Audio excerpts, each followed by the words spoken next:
तर बघा, काल होता रविवार असल्यामुळं सगळ्याच भाज्या मिळाल्या होत्या बाजारामध्ये. म्हणलं चला आज ढाबा स्टाईल मिक्स व्हेज करावं. त्यासाठी मी फ्लावर आणि शिमला मिरच म्हणजे जरा लालसर कलरची पण घेतली आणि हिरव्या कलरची पण घेतली. कलरची छान दिसते म्हणून टमाटो, कांदा, बटाटो आणि गाजर असं छान मिळून बारीक चिरून घेऊन स्वच्छ धुवून असं ठेवलेली आहे मी. आणि आता मसाल्यामध्ये इथं लसूण अद्रक म्हणजे कांडून घेतलेलं आहे. जिरे इथं घेतलेलं आहे मी. पनीर टिक्का मसाला, कारण म्हणलं आता दुसरा मसाला काय माझ्याकडे नाही म्हणून जे उपलब्ध आहे तेच टाकावं, कारण सगळ्यामध्ये तेच मसाले असतात, वेगळे काय नसतात.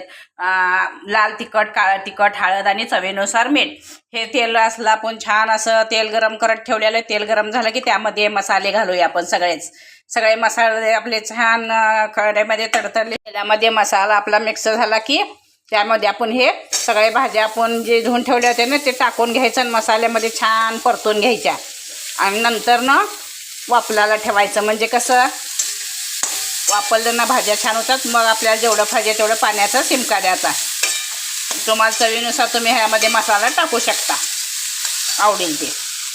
बघा, हे छान मस्त असे मसाल्यामध्ये ह्या भाज्या आपल्या परतून घ्यायच्या.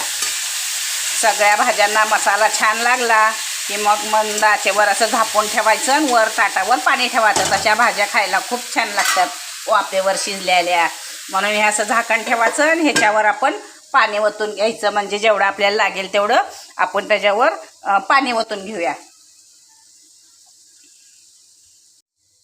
असं वाफेवर शिजलेल्या भाज्या आहेत ना, जे वाफ असते ना त्याचे जे घाम अजून ताटाचं खाली पडल्या तशा भाज्या चवीला खूप छान होत्यात. अंगच्या पाण्याच्या भाज्या म्हणतात त्याला. तशा चवीला खूप छान लागतात. बघा, कढईवरचं आपलं पाणी जे ठेवलं होतं ना मिक्स व्हेजसाठी चांगलं तापलेलं आहे. मग त्यामध्ये आपण वतून घेऊया आपली हे मिक्स व्हेज चांगली वापरून. अंगच्या पाण्याने बघा कसं पाणी सुटलेलं आहे.